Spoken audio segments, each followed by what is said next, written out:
함께 묵상할 말씀은 구약성경 에스겔 47장입니다. 오늘 10월 17일 에스겔 47장을 읽는 날인데 47장도 좀 길어서 다 읽지는 않고요. 1절부터 12절까지 함께 봉독하겠습니다. 구약성경 에스겔 47장 1절부터 12절까지 말씀, 구약성경 1227쪽 전후를 보시면 되겠습니다. 1절부터 함께 봉독합니다. 그가 나를 데리고 성전 문에 이르시니 성전의 앞면이 동쪽을 향하였는데 그 문지방 밑에서 물이 나와 동쪽으로 흐르다가 성전 오른쪽 제단 남쪽으로 흘러내리더라. 그가 또 나를 데리고 북문으로 나가서 바깥길로 꺾여 동쪽을 향한 밭간문에 이르시기로 본즉 물이 그 오른쪽에서 스며 나오더라. 그 사람이 손에 줄을 잡고 동쪽으로 나가며 천척을 측량한 후에 내게 그 물을 건너게 하시니 물이 발목에 오르더니 다시 천척을 측량하고 내게 물을 건너게 하시니 물이 무릎에 오르고 다시 천척을 측량하고 내게 물을 건너게 하시니 물이 허리에 오르고 다시 천척을 측량하시니 물이 내가 건너지 못할 강이 된지라. 그 물이 가득하여 헤엄칠 만한 물이요 사람이 능히 건너지 못할 강이더라. 그가 내게 이르시되 인자야 내가 이것을 보았느냐 하시고 나를 인도하여 강가로 돌아가게 하시기로 내가 돌아가니 강 좌우편에 나무가 심히 많더라. 그가 내게 이르시되 이 물이 동쪽으로 향하여 흘러 아라바로 내려가서 바다에 이르니니 이 흘러내리는 물로 그 바다의 물이 되살아나리라. 이 강물이 이르는 곳마다 번성하는 모든 생물이 살고 또 고기가 심히 많으리니 이 물이 흘러 들어가므로 바닷물이 되살아나겠고 이 강이 이르는 각 처에 모든 것이 살 것이며 또 이 강가에 어부가 설 것이니 엔게디에서부터 에네글라임까지 그 물 치는 곳이 될 것이라. 그 고기가 각기 종류를 따라 큰 바다의 고기같이 심음 많으려니와 그 진펄과 갯벌은 되살아나지 못하고 소금 땅이 될 것이며 강 좌우가에는 각종 먹을 과실나무가 자라서 그 잎이 시들지 아니하며 열매가 끊이지 아니하고 달마다 새 열매를 맺으리니 그 물이 성소를 통하여 나옴이라. 그 열매는 먹을만하고 그 잎사귀는 약재료가 되리라. 아멘. 네, 감사합니다. 오늘 말씀의 본문은 에스겔 47장입니다. 우리가 계속해서 살펴보고 있다시피 에스겔 40장부터 마지막 48장까지는 새 성전의 환상을 통해서 하나님의 심판을 받아 여러 나라에 흩어져서 포로 생활을 하고 있는 이스라엘 백성들에게 다시 새 희망과 소망을 주는 그런 말씀으로 되어 있습니다. 이스라엘 백성들의 범죄로 말미암아 하나님의 심판을 받았지만 그것으로 끝내는 것이 아니라 하나님께서 긍휼과 자비를 베풀어 주셔서 하나님의 백성이기 때문에 하나님의 이름을 더욱더 거룩하게 하기 위해서 하나님의 때에 회복시켜 줄 것이고 그것은 공연한 그냥 허튼 약속이 아니라 확실하고도 분명하게 회복시켜 주실 것이라는 것들을 새 성전의 환상을 통하여서 또 구체적이고 또 영광스러운 그 모습들을 자세하게 알려주는 것을 통해서 그들에게 참 소망을 갖도록 하신 것입니다.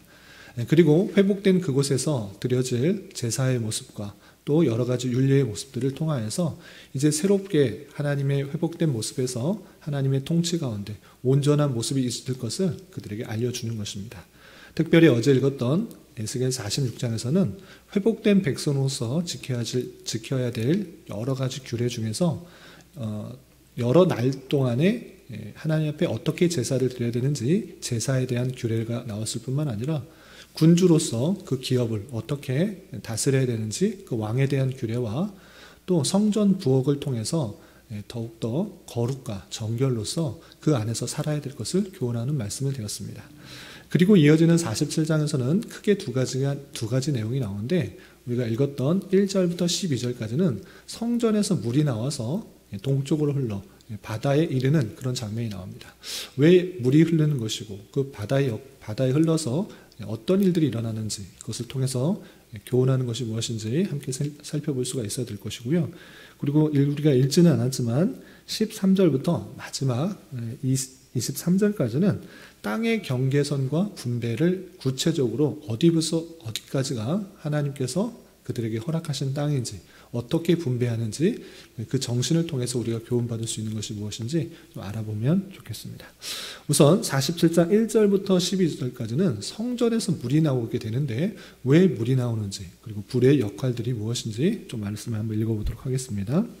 우선 1절에서 보면 그가 나를 데리고 성전문에 이르시니 성전 앞면이 동쪽을 향하였는데 그 문지방 밑에서 물이 나와 동쪽으로 흐르다가 성전 오른쪽, 제단 남쪽으로 흘러내리더라 그랬습니다. 성전의 영광들 잘 보여줬는데 성전에서 물이 나온다 그랬습니다. 성전 문지방에서 물이 나오는데 제단 아래쪽, 그러니까 남쪽 편으로 흐르는 물이 있는 것입니다. 아시다시피 성전에서 물이 나온다. 그것은 일반적인 그런 모습에 있어서는 이 땅에서는 그렇게 지으면 잘못 지은 것입니다. 물이 흐르게 되면 누수가 있는 것이고 또 건축에 있어서 잘못될 수가 있기 때문에 그렇게 되는데 여기서는 상징적인 의미가 있기 때문에 그 성전에서 물이 나온다라고 했습니다. 그렇다면 왜 성전이 물이 나오는 거고 어디로 흘러서 어떤 영향을 미치는지 조금 더 보도록 하겠습니다. 좀 건너뛰어서 3절을 보시면 그 사람이 손에 줄을 잡고 동쪽으로 나아가며 천척을 측량한 후에 내게 그 물을 건너게 하시니 물이 발목에 이르렀다 했습니다. 천척 대략적으로 530m 정도 되는 것입니다. 성전에서 계속 동쪽으로 물이 흐르는데 530m 대략 그냥 500m 정도 가면서 그 물의 깊이가 어떻게 되는지를 청량하도록 했습니다. 처음에는 발목까지 이르렀는데 4절 보시면 다시 천척을 측량하고 내게 물을 건너게 하시니 물이 무릎에 오르고 다시 천척을 측량하고 내게 물을 건너게 하시니 물이 허리에 오르고 계속 발목, 무릎, 허리 계속 깊어지는 것을 볼 수 있습니다. 물이 어디까지 깊어지는가 계속해서 보니까 5절 다시 천척을 측량하시니 물이 내가 건너지 못할 강이 된지라. 건너지 못할 정도로 물이 깊어진 것입니다. 그리고 그 강이 어떻게 되어 있는가? 그 물이 가득하여 헤엄칠 만한 물이요 사람이 능히 건너지 못할 강이 되었다 그랬습니다. 성전에서 흐르던 그런 물이 점점점 깊어지더니 아주 큰 그런 강이 된 것입니다. 그럼 그 강이 사람이 건너지 못할 정도의 깊은 강이 되었는데 어떤 영향을 미쳤는지 그 내용도 6절부터 12절까지 이렇게 자세하게 설명하고 있는 것입니다. 거기서 좀 건너뛰어서 보시면 7절 보시면 이런 표현이 있습니다. 내가 돌아가니 강 좌우편에 나무가 심이 많더라. 처음에는 물의 깊이를 재느냐고 약 530m씩 천척씩 가면서 물의 깊이만 쟀는데 다시 한번 돌아와서 보니까 그 흐르는 강의 좌우편에 나무가 가득 있었던 것입니다. 그런데 그 강들이 그 나무들이 어떻게 되는가 12절에 표현되는데 12절 좀 건너뛰어서 보겠습니다. 12절 보시면 강 좌우가에는 각종 목을 과실나무가 자라서 그 잎이 시들지 아니하며 열매가 끊이지 아니하고 달마다 새 열매를 맺으리니 그 물이 성소를 통하여 나옴이라. 그 열매는 먹을만하고 그 잎사귀는 약재료가 되리라 했습니다. 그 강 주변으로 나무가 잘 자라는데 잎이 시들지 않는 것입니다. 당연하게 물이 계속적으로 흐르기 때문에 그 물가에서 자라는 나무는 잎이 시들 일이 없는 것입니다.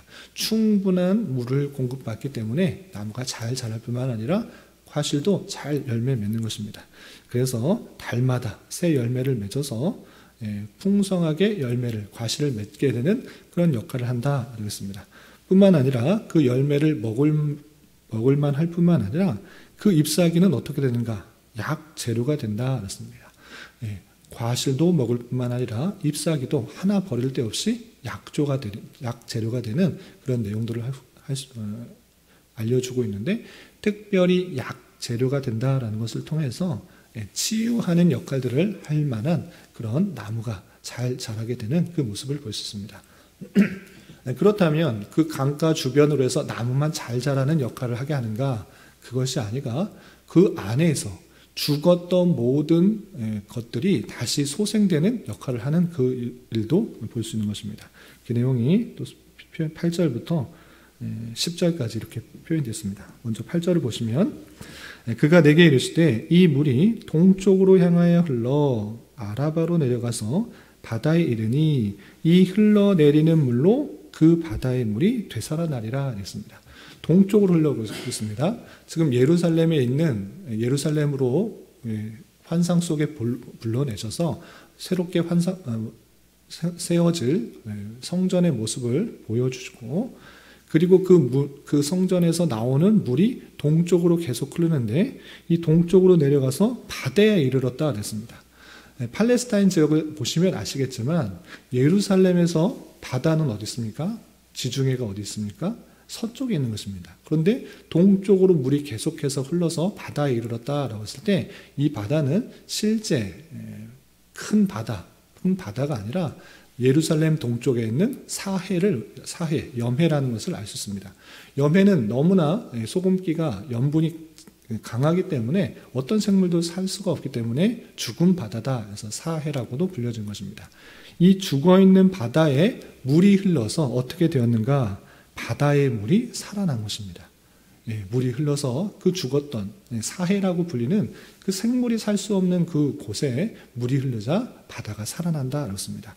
바다가 살아나서 어떻게 되는가? 9절 10절 계속해서 보시면 이 강물이 이르는 곳마다 번성하는 모든 생물이 살고 또 고기가 심히 많으리니 이 물이 흘러 들어가므로 바닷물이 되살아나겠고 이 강이 이르는 각처에 모든 것이 살 것이며 이 강가에 어부가 설 것이니 엔게디에서부터 에네글라임까지 그물 치는 곳이 될 것이라. 그 고기가 각기 종류에 따라 큰 바다의 고기같이 심히 많으려니와 됐습니다.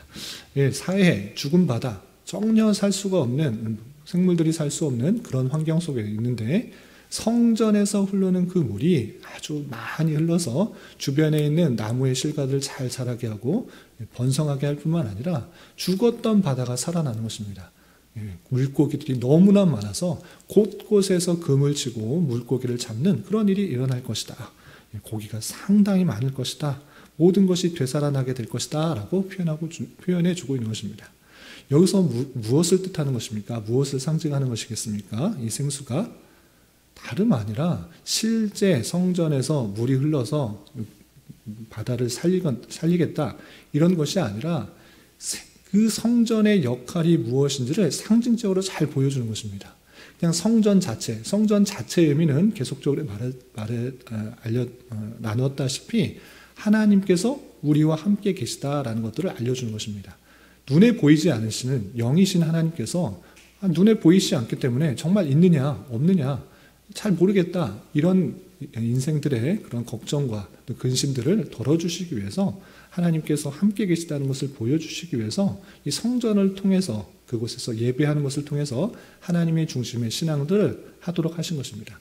그런데 정말 중요한 것, 그곳에서 제사를 드리고 어떤 하는 행위, 그 궁극적인 목표가 무엇이냐, 목적이 무엇인가라는 것은 그 성전에서 또 제사를 드리는 것을 통해서 생명이 살 수 있다는 것들을 보여주는 것입니다.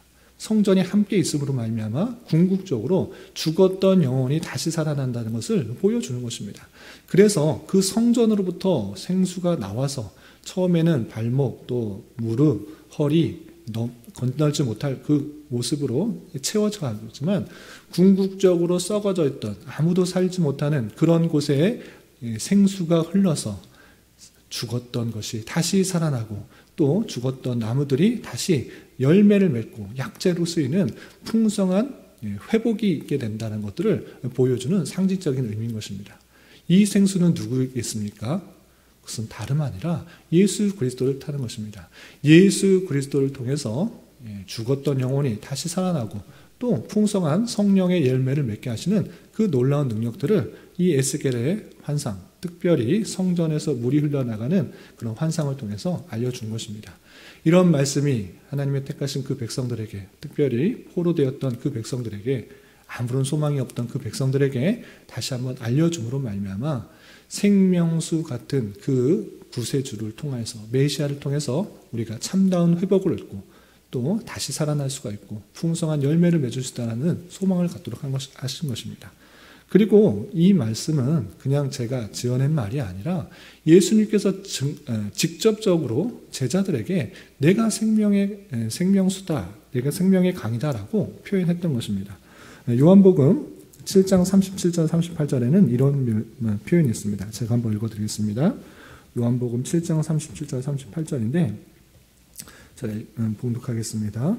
명절 끝날 곧 큰 날에 예수께서 서서 외쳐 이르시되 누구든지 목마르거든 내게로 와서 마시라. 나를 믿는 자는 성경의 이름같이 그 배에서 생수의 강이 흘러나오리라 하시니 라고 표현하였습니다. 목마르거든 나에게 오라라. 내가 성경의 이름과 같이 그 배에서 생수의 강이 흘러날 것이다. 생수의 강, 어디서 나온 표현입니까? 오늘 읽었던 이 에스겔의 표현을 통해서 생수의 강이 흘러나옴으로 말미암아 죽었던 모든 것들이 다시 살아난 것, 그리고 그 나무에 충분한 수분을 공부하듯이 목마름이 없어질, 갈증이 없어질 그 모습들을 자신이라는 것들을 표현하고 있는 것입니다. 내게 나오라 라고 표현하고 있는 것입니다. 또한 요한복음 4장 14절에는 더욱더 직접적으로 이렇게 말씀하셨습니다. 4장 14절 제가 한번 읽어드리겠습니다. 내가 주는 물을 마시는 자는 영원히 목마르지 아니하리니 내가 주는 물은 그 속에서 영생하도록 솟아나는 샘물이 되리라. 내가 주는 물, 그 물을 먹음으로 말미암아 영원히 목마르지 않고 영생하도록 솟아나는 그런 샘물이 될 것이다 라고 표현해 주고 있는 것입니다. 이렇게 에스겔 환상 속에서 회복될 그 성전의 모습, 그리고 성전 너희들과 함께 있다라는 것을 알려줄 뿐만 아니라 그곳에서 나오는 그 샘물을 통하여서 모든 것들이 회복되고 다시 살아날 것을 알려주시는 그 놀라운 은혜를 통해서 예수 그리스도를 예표하고 있다. 예수 그리스도께서 생명을 다시 살아나게 하시는 샘물과 같은 역할을 하시는 분이다. 목마름을 채워주시고 또 새롭게 생명을 주시는 그런 역할들을 하신 분이다라는 것들을 잘 알 수 있습니다. 특별히 예수님께서 그냥 오신 것으로 끝나는 것이 아니라 예수님께서 십자가에 달려 돌아가심으로 말미암아 택하신 백성들의 죄를 다 사해 주심으로 말미암아 새로운 삶을 살 수 있도록 하신 그 놀라운 은혜를 보여줄 수가 있는 것입니다. 이렇게 주님의 피로 새로운 생명을 얻고 살게 하시는 샘물과 같은 역할들을 하신 그 은혜들을 우리는 신약과 함께 살펴보면서 큰 은혜를 받은 자라는 것들을 알 수 있습니다. 그런데 여기서 한 가지만 더 생각했으면 좋겠습니다. 그 무엇이냐? 성전에서 흐르는 샘물이 강으로 흘러지게 되는데 그 물이 전체 죽은 자를 다 살리셨는가? 그렇지 않다는 것입니다. 그 사해로 흘렸을 때 그 죽은 그 생명을 다 살리고 또 주변에 있는 나무들을 다 살린 것 같이 말씀하신 것 같지만 자세히 살펴보면 그렇지 않다는 것을 알 수 있습니다. 어떻게 되어 있느냐? 우리 11절 한번 보겠습니다. 11절. 그 물이 바다로 흘러서 생물들 다 자고 물고기가 잘 살아났다 이렇게 표현했는데 11절을 자세히 보면 이런 표현이 있는 것입니다. 11절 보면 그 진펄과 개펄은 되살아나지 못하고 소금 땅이 될 것이다 라고 표현하고 있습니다. 아니, 하늘 성전에서 나온 물인데 그 물이 바다에 흘러가서 많은 것들을 다 살아나겠는데 왜 진펄과 또 개펄은 되살아나지 못하고 그냥 소금 땅이 될 것인가 라고 표현하고 있는 것입니다. 하나님의 능력이 모자라서 그 진펄과 개펄이 되살아나지 못한 것이 아니라 하나님의 택하신 백성이 아니기 때문에 하나님께서 그들에게 은혜를 더 허락하여 주시지 않은 것입니다. 이것은 하나님의 택하신 백성이 아니기 때문에 그 마음 가운데 여전히 하나님의 놀라운 은혜, 하나님의 놀라운 사랑을 받아들이지 않고 자신의 뜻, 자신의 생각, 자신의 의, 자신의 힘으로 어떻게 살아가려고 하는 교만하고 또 강팍하고 굳은 마음을 가진 그런 인생들을 비유하는 것입니다. 그래서 예수님께서 오셔서 그 많은 택하신 백성들을 살아나게 하시지만 그럼에도 불구하고 여전히 죄 가운데 있는 자신의 교만 가운데 있는 예수님을 받아들이지 않는 자는 여전히 소금 땅이 되어버리는 심판을 받을 수밖에 없는 아무런 생명이 날 수 없는 그런 모습 가운데 있을 것이다 라고 하시는 그 교훈의 말씀을 살펴볼 수 있는 것입니다. 그리고 시간 관계상 13절부터 23절까지 내용은 다 설명할 수가 없는데 한 가지만 그냥 보시면 22절 땅을 어디서부터 어디까지 나누는지 또 제비 뽑아서 그것을 나누도록 하는 그런 말씀 중에 22절은 좀 도전이 되는 말씀이어서 22절만 보도록 하겠습니다. 22절 보시면 너희는 이 땅을 나누되 제비 뽑아 너희와 너희 가운데 머물러 사는 타국인 곧 너희 가운데서 자녀를 낳은 자의 기업이 되게 할지니 너희는 그 타국인을 본토에서 난 이스라엘 족속같이 여기고 그들도 이스라엘 지파 중에서 너희와 함께 기업을 얻게 하되 이랬습니다. 하나님께서 약속하신 그 땅, 당연히 이스라엘의 12지파가 땅을 분배받아서 제비뽑아서 차지하는 것이 마땅합니다. 그럼에도 불구하고 그 안에는 타국인도 포함되어 있는 것을 보셨습니다. 이 말씀을 통해서 단순히 하나님의 백성은 혈육적으로 이스라엘 백성들, 유대인들에게만 국한된 것이 아니라 이방인에게도 포함되고 있다라는 사실들을 알 수가 있는 것입니다.